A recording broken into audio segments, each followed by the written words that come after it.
Hey, welcome back. I'm here to help you out with your homework or the worksheet for module 4.3. Okay, in Canvas, there's a sheet there. You can do this online, or you can print it out and do it.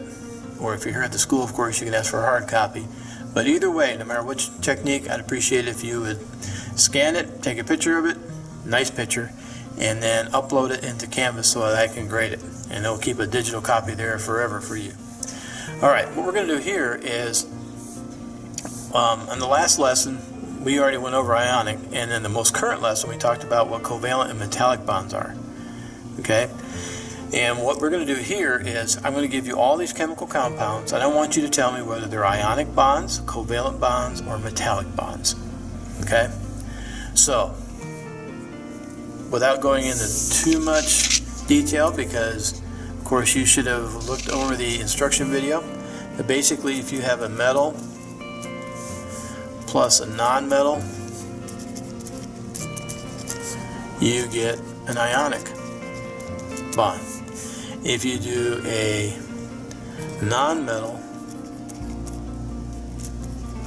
with another non-metal,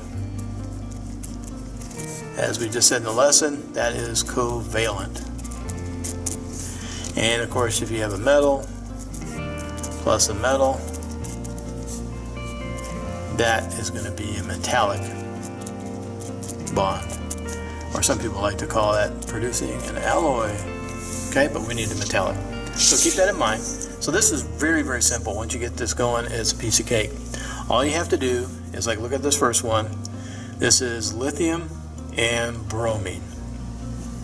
You have to figure out, is lithium a metal or a non-metal? Is bromine a metal or a non-metal? That will tell us what combination we have here. That will tell us what combination we have here, and then what kind of bond we have. So lithium, you got to look at where it's on the periodic table. That's why we had module 3 to tell us where everything was.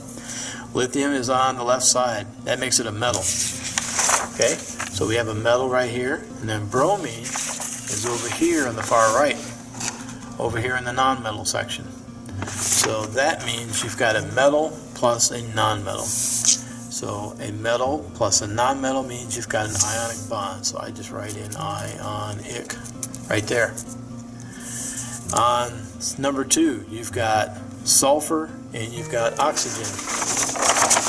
If you look at this, over on the far right-hand side of the periodic table, there's sulfur, there's oxygen. Both of those are non-metals.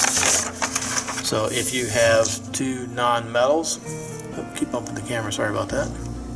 If you have two non-metals, then you've got a covalent bond. So write in covalent. And we'll skip down to number 4. Okay, you don't have to name any of these things. It's just telling me what kind of bond it is. You got to be able to recognize that.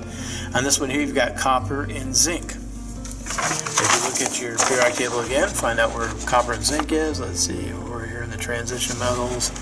Oop, right there. In the transition metals, there's copper and there's zinc. So those are two metals, creating some sort of alloy there. So that's a metal and a metal. So a metal plus a metal means I've got a metallic bond. So we would just write, whoop, wrong one, sorry. We write in metallic.